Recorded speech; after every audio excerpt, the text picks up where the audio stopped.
गांव के नदी किनारे गोपाल बोझिल खड़ा है। उसकी आत्मा उतनी ही भारी है जितना कि कपड़ों का बोझ जो वह उठाता है। उसके काम का बोझ उसकी आंखों के गम को दर्शाता है। आशा की एक किरण चमकती है क्योंकि उसकी निगाह सुंदरता के एक दृश्य पर पड़ती है।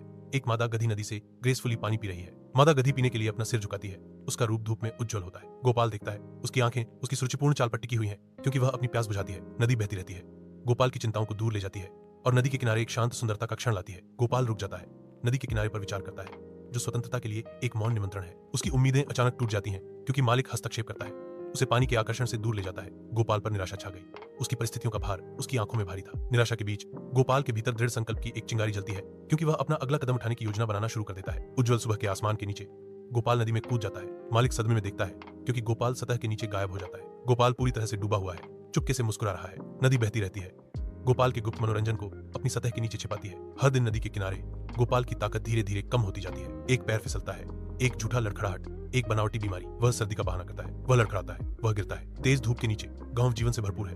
हर कोना दिन के उभरते नाटकों से गूंजता है। भीड़ में फुसफुसाहटें गूंजती हैं, मनोरंजन और अविश्वास का मिश्रण उनके चेहरों पर छा जाता है। वह गधा काफी चतुर निकला, ग्रामीणों ने विस्मय से भरकर कहा। वे कहते हैं, उसने तो प्यार के लिए पानी में छलांग भी लगा दी।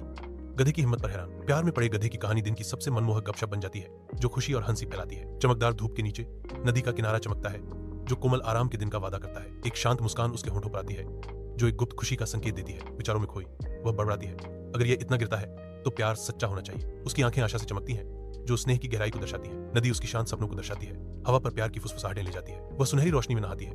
वह एक आदर्श दिन की शांति का प्रतीक है। गोपाल और गधा शांत नदी के किनारे घूमते हैं। अचानक गोपाल लड़खड़ाता है, वह जमीन पर गिर जाता है। गोपाल जमीन पर औंधे मुंह पड़ा है। गधा रुक जाता है, गोपाल को देखता है। शांत नदी के किनारे गोपाल पानी के किनारे जाता है। एक मादा गधी नदी के किनारे धैर्यपूर्वक गोपाल का इंतजार कर रही है। गोपाल और गधा एक दूसरे के बगल में खड़े हैं। उनकी प्यास बुझ गई है क्योंकि वे नदी से गहराई से पीते हैं। उनकी आंखें अनंत खुशी के मौन वादे में मिलती हैं। नदी बहती रहती है, उनके सरल गहन संबंध की गवाह।